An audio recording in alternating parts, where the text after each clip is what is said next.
Obrigada, Gui. Para você que está nos assistindo, sou a Yulia, eu sou gestora de aceleração aqui na Liga. E aqui comigo estão as presenças ilustres hoje do Alan, CEO da Delivery Direto, e do Bruno, CEO da Zup, ambas startups adquiridas aí por grandes corporações no ano passado. Para a gente poder debater aqui, então, se afinal existe vida de empreendedor dentro de uma grande corporação. Para a gente já começar, eu gostaria de solicitar aqui aos nossos convidados para primeiro se apresentarem, apresentar os seus respectivos negócios e também já puxar aí um breve histórico e um breve contexto de como que ocorreu de fato o deal, no caso com a Localweb, né, no caso da Delivery Direto, e com o Itaú, no caso da Azul. E seguindo ordem alfabética mesmo, vou começar com o Alan e logo na sequência o Bruno já pode compartilhar a história dele com a gente também. Oi, gente, tudo bom? Prazer aí falar com vocês. Muito obrigado pelo convite. Fez exatamente um mês, aí, um ano que a gente vendeu a empresa para o grupo Localweb. A gente começou as conversas, foram o primeiro semestre, né, de 2019 com o pessoal lá. Na verdade, acho que foi a história do Delivery Direto, ela começou lá em 2010 com o Que Canto. O Delivery Direto ele foi um spin-off do Que Canto, né? Então a gente já tinha, quando a venda aconteceu, a companhia já tinha ali 9 anos de história, e no nosso caso foi meio que uma decisão conjunta entre fundadores, né, e investidores de falar, pô, eu acho que a gente já está no momento ali de dar um próximo passo, tanto pessoalmente, Alan falando, né, quanto os investidores que já estavam acompanhando a gente desde 2011. Então, acho que foi um passo meio que natural para a gente, foi um processo cansativo, obviamente, acho que alguém fala que passa por um processo de M&A de forma fácil, está mentindo. É um processo muito cansativo, muita ansiedade, mas ocorreu de forma legal. Eu acho que dá para explorar um pouco de como que foi os detalhes aí nesses minutos que a gente tem indo em frente. Pode ir lá, Beleza, vou Bruno. falar um pouco. Pessoal, boa tarde aí todo mundo, obrigado também pelo convite, poder compartilhar um pouquinho com vocês. A Zup, ela é uma empresa que ajuda grandes empresas na transformação digital, né? Então, e também a gente tem uma linha de produtos tech, tanto transformação digital quanto cultural, e a gente tem uma linha de produtos tech que ajuda os developers, os times a ativarem o máximo de valor possível ali, mesmo em cenários complexos, onde demanda alta segurança, complexidade em larga escala de times, etc. E aí, a história da Zup, a gente é de 2011 também, eu acho, né? A gente fundou e mudamos muito, pivotamos no meio do caminho, várias coisas aí, até acho que vai completar um ano, acho que mês que vem, do signing, né? Que a gente teve com o Itaú. Então, realmente, é um processo que tem que investir tempo ali, assim, realmente, num processo bem complexo. E no nosso caso também teve sign e closing, né, que é outra coisa, você fecha e depois você tem que esperar a aprovação do Bacen, CAD, tem todo um processo complicado entre sign e closing ali no nosso caso. E o closing, de fato, ocorreu no final de março, que é agora, né, foi uma experiência legal, e o pessoal do Itaú foi muito bom, assim, durante todo o processo, uma empresa muito correta, fair, assim, acho que foi bem legal o processo. Legal, Bruno, legal, Alan. E o Alan já deixou ali um gostinho para a gente, que não é um processo fácil, né? Então, acho que já posso até puxar aqui para a nossa próxima pergunta, começar pelo Bruno dessa vez, de como que você se sentiu no dia seguinte, assim, que você conseguiu fechar o deal, né? Depois de meses de negociação, depois de meses ali de muita troca, né? Como você se sentiu logo depois e também o que mudou na sua rotina nos meses subsequentes aí? Acho que é bem. Acho que no dia seguinte você fica. Cara, acho que realizei algo importante, assim, né, em termos de realização de todo o trabalho que foi feito, reconhecimento do trabalho, acho que isso é bem legal. No caso da ZUP aqui, a gente atua muito forte no mercado financeiro, né? Então, quando anunciou, foi um processo muito complexo entre sign e closing ali, porque quando anunciou a aquisição do Itaú, a gente tinha muitos clientes no mercado financeiro. Então, a gente teve que reforçar ali toda essa tratativa de Chinese Wall, né, ainda mais, garantir isso muito bem equalizado. Aí a gente teve clientes que preferiram reduzir contrato, outros ampliaram, outros mantiveram os contratos normalmente. Então, foi um processo ali bem trabalhoso ali de comunicar aos clientes ali, né, logo em seguida e tratar. Assim, eu diria que os primeiros meses foi muito isso, assim, conseguir organizar pós-venda, qual que é o foco da ZUP agora, o que vai acontecer com a ZUP, como os clientes reagiram à notícia. No nosso caso, foi o principal ponto.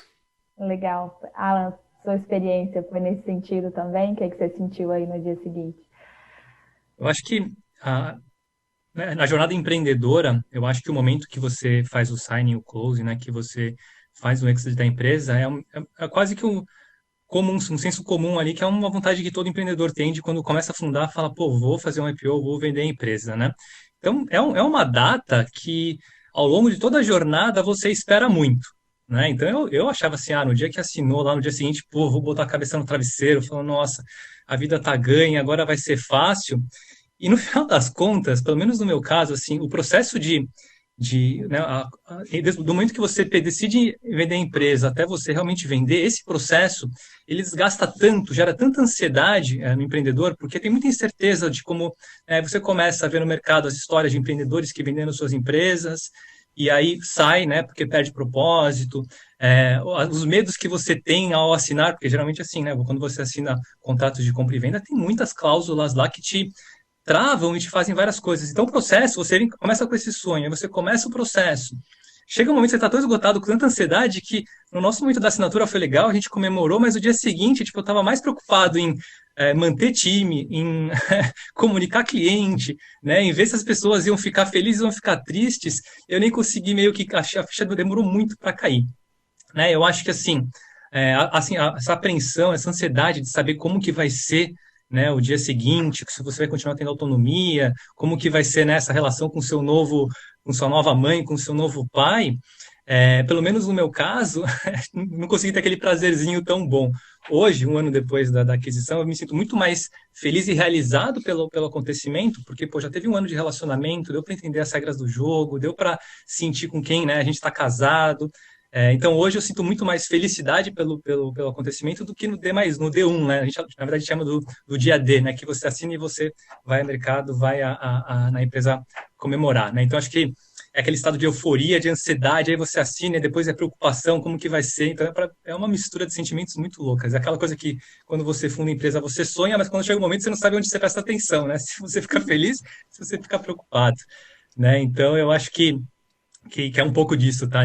Pelo menos no meu lado foi um pouco desse sentimento. E aí, em termos de rotina, eu acho que vai muito com quem você, né? A segunda pergunta que você fez, eu acho que vai muito com quem você decide, né? Se casar, se juntar, né? No nosso caso, pelo menos como delivery direto, durante o nosso processo de conversas que a gente recebeu para o mercado, a gente teve mais de uma proposta. E foi fatal, assim, que pelo menos para a gente, a nossa vida após, né, como seria, né, a nossa vida depois dos empreendedores, e não do empreendedor, mas do time, como que seria, né? Então, eu me preocupei muito, né, em falar com os empreendedores que tinham vendido empresas, tanto para a local web quanto para as outras, e sentir como que seria, né? Então, para mim, eu acho que foi mais uma questão de confirmar a minha expectativa em relação à empresa que comprou, que foi no caso da local web, eu estou super feliz com eles, né? Então, estou um pouco mais tranquilo nesse sentido. Legal. E esse ponto, né, que ambas as startups estão nesse mesmo momento de já estar aí chegando a quase um ano da aquisição, então já tem um histórico que vocês conseguem olhar para trás ali e ter um parâmetro. Em relação à estratégia e à cultura das empresas, vocês acham que ainda continua independente? Até que ponto continua independente, né? E rolou ali algum tipo de troca nesse sentido com a corporação? Vou começar com o Bruno agora. Eu acho que a cultura, eu vejo ela evoluindo durante, sei lá, durante a jornada, assim, né? A ZUP, a gente tem uma cultura muito forte aqui e, de fato, desde o início foi uma preocupação, né? No player que a gente escolhesse ali, no caso, no processo ali ele realmente a cultura que a gente tinha, né? Então, a visão do Itaú, na época, foi muito de proteger, blindar, e que a ideia era a gente ajudar a transformar o Itaú, acelerar a transformação do Itaú, e não o contrário, o Itaú transformar a gente, né?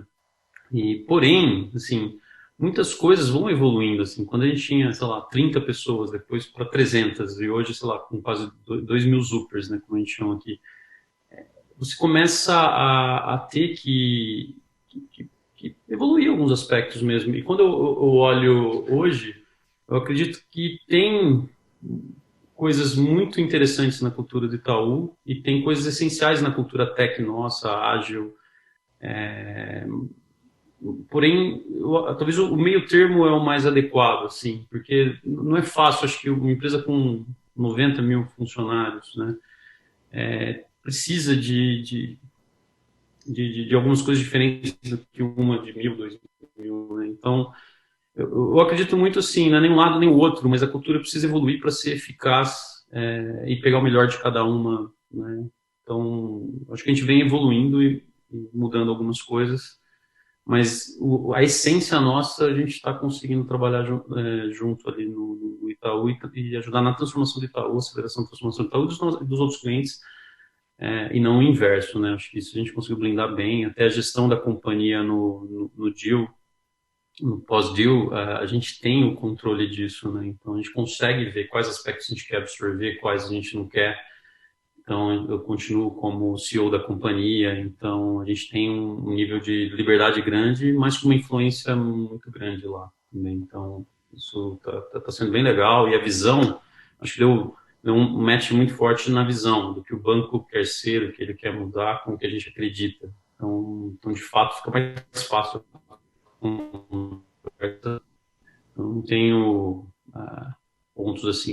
Talvez o que mais me impressiona, ou eu não esperava de fato, e realmente foi algo, um aprendizado, quando a gente olha o core ali mais forte do mercado financeiro, cara, é o dinheiro de vocês que está ali, né? Então, o nível de segurança, assim, não se compara, assim, quando a gente olha para o desenvolvimento até de outros players de tech, né?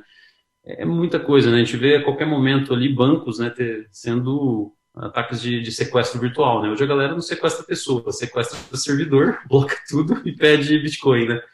Então, esse nível, talvez o principal aspecto da nossa cultura que a gente está adaptando é descer na essência, assim, de cada developer, que segurança está no core. A gente está lá para proteger o cliente, sabe? Proteger os dados do cliente.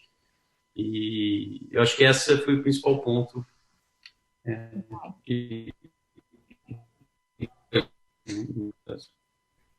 Legal. E ambas as corporações têm aí um histórico de fazer aquisição de startups, né? Inclusive a Localweb anunciou, acho que hoje, a aquisição da Social Miner ali, inclusive para fazer a fusão dela com uma outra startup que ela já tinha adquirido há alguns anos atrás. Então, tem talvez esse jogo ali de cultura. Para você, Alan, você sentiu isso também? Deu para fazer essa separação? Até que ponto juntou e até que ponto vocês conseguiram manter a essência de vocês? Ótima pergunta, Yuli. Eu concordo muito com o que o Bruno falou, né, que toda a startup ela tem os seus níveis de maturidade, né? Quando você tem 30 pessoas é uma coisa, as comunicações são fáceis, você vai para 50 muda rituais, muda processo, comunicação fica mais difícil. Quando você vai para 100, imagina quando você tem 1.000, 2.000, né? E eu acho que um pouco do segredo, pelo menos assim, de um casamento bacana entre uma enterprise comprando uma startup, é entender esse momento e a necessidade de cada um da jornada, do momento de maturidade que a startup está. A gente, como delivery direto, a gente estava numa fase de escala, em que assim, o que construiu e todos os pilares foram a velocidade, cultura, time, autonomia, né? Que isso que era a nossa essência, que fazia as pessoas estarem lá, e a velocidade. E a Localweb, obviamente, ela olhava isso para a gente e falou, isso daqui é muito essencial para vocês, né? Isso aqui faz muito parte do DNA, e onde vocês estão pequenos ainda, vocês vão ter que ser muito maiores, né? Então, a gente, como companhia, a gente vai comprar vocês e dar toda a autonomia necessária que vocês precisam ter e todo o suporte que vocês precisam ter para crescer mais.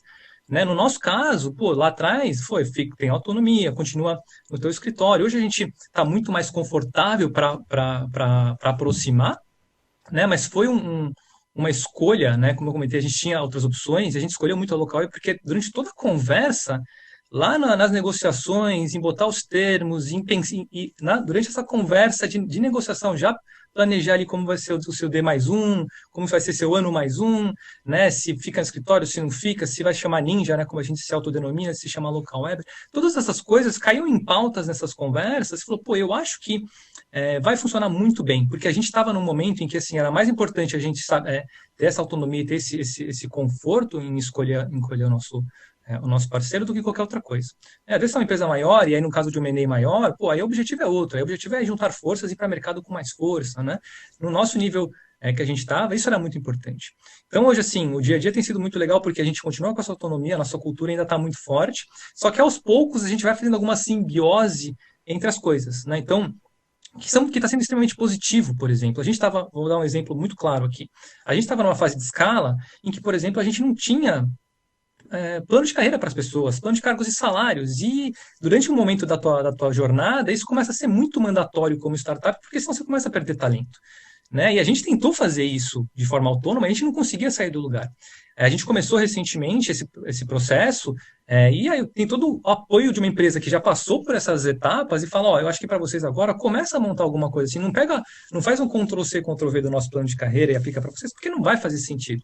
Mas, ó, lá na frente é mais ou menos isso que vocês têm que ter. Então começa a trabalhar isso. Mesma coisa a governança, administrativo financeiro, contábil, fiscal, que eram coisas que a gente levava dentro da nossa capacidade, né? E aí a gente começa a ter uma ajuda muito grande.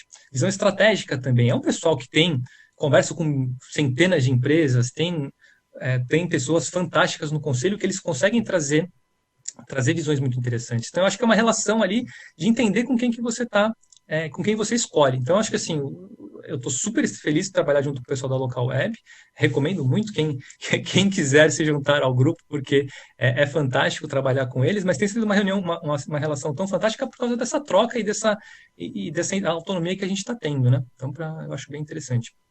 Cara, muito legal essa troca e você bateu muito no ponto que não foi só eles que escolheram vocês, né? Vocês escolheram eles também. E aí, já puxando o gancho para minha próxima pergunta, como avaliar se é o momento certo da gente vender ali uma parte do negócio, o negócio inteiro, para uma grande corporação do ramo? E o que na opinião de vocês, mais pesou para tomar a decisão, para considerar esse deal, passar para o Bruno? Momento... eu acho que no nosso caso aqui, talvez o que a gente sempre focou é em não criar uma empresa para ser vendida, em criar uma empresa que gerasse um alto valor. Eu acho que isso é importante, porque começam a ter vários estratégicos querendo conversar, ou o empreendedor já tem na cabeça que ele está criando um negócio para vender, e eu acho que muitas vezes a gente desfoca do principal, que é erguer um business. E se você ergue um business, a todo momento vai ter estratégicos ou fundos procurando você para conversar. E aí eu acho que é muito uma questão de o potencial que você vê na sua jornada, continuando sua estratégia, versus a oportunidade que você tem no momento. Eu não sei se tem um momento certo de vender, apesar que eu acho que a gente vendeu no momento pré-Covid, né? A gente não sabia, mas os valuations todos despencaram logo depois, mas assim, eu acho que se você conseguir entender bem teu mercado, saber que é um momento que você está no pico de crescimento e talvez vai cair, talvez seja um momento bom para venda, né?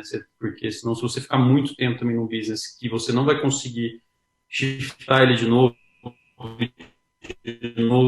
de novo, você talvez vai perder valuation, vai perder valor, né? Você não vendeu talvez no momento certo. Mas o empreendedor bom, ele vai conseguir entender que aquele mercado está diminuindo e criar novos mercados, novos produtos, se adequar à estratégia, né? Então, se ele focar no business dele, eu acho que ele não vai ter esse problema. Então, foca em criar algo relevante, que vão aparecer pessoas e vão fazer propostas. E se você achar que naquele momento, entre você continuar a jornada sozinho ou rentabilizar aquilo naquele momento faz sentido por aquele valor, recompensa teu trabalho e a história que você teve ali, aí é o momento de você decidir ok. E outra, se faz sentido para você também, né? Porque acho que no nosso caso que a gente tem uma preocupação muito grande com os Upers, né? Então a gente não quer fechar um negócio também simplesmente financeiro, tipo, vai continuar a visão, os Upers não vão ser impactados, então também a gente tem essa preocupação também, né? Legal, Então, acho que é um mix dessas coisas aí. Eu concordo, eu acho que a base de tudo é você realmente criar uma empresa que faça sentido, que tenha sua receita e tudo mais. Agora, a resposta do momento, né?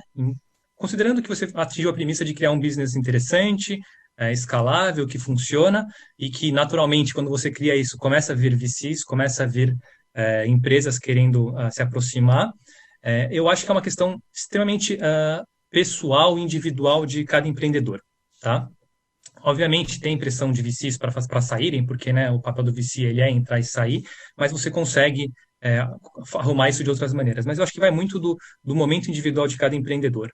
Né? Se ele está buscando ter o conforto financeiro que ele quer, ou ele já está cansado daquela jornada, dentro daquele, carregar aquele piano nas costas, né, e precisa dividir esse fardo com alguém, se é um timing de vida dele, né, o cara começa ali já, fala, meu, tá numa hora de, quanto tempo de energia eu vou ter para fazer isso daí, pode ser até por desejo de ego, jornada, né? Pô, todo empreendedor tem que ter esse momento.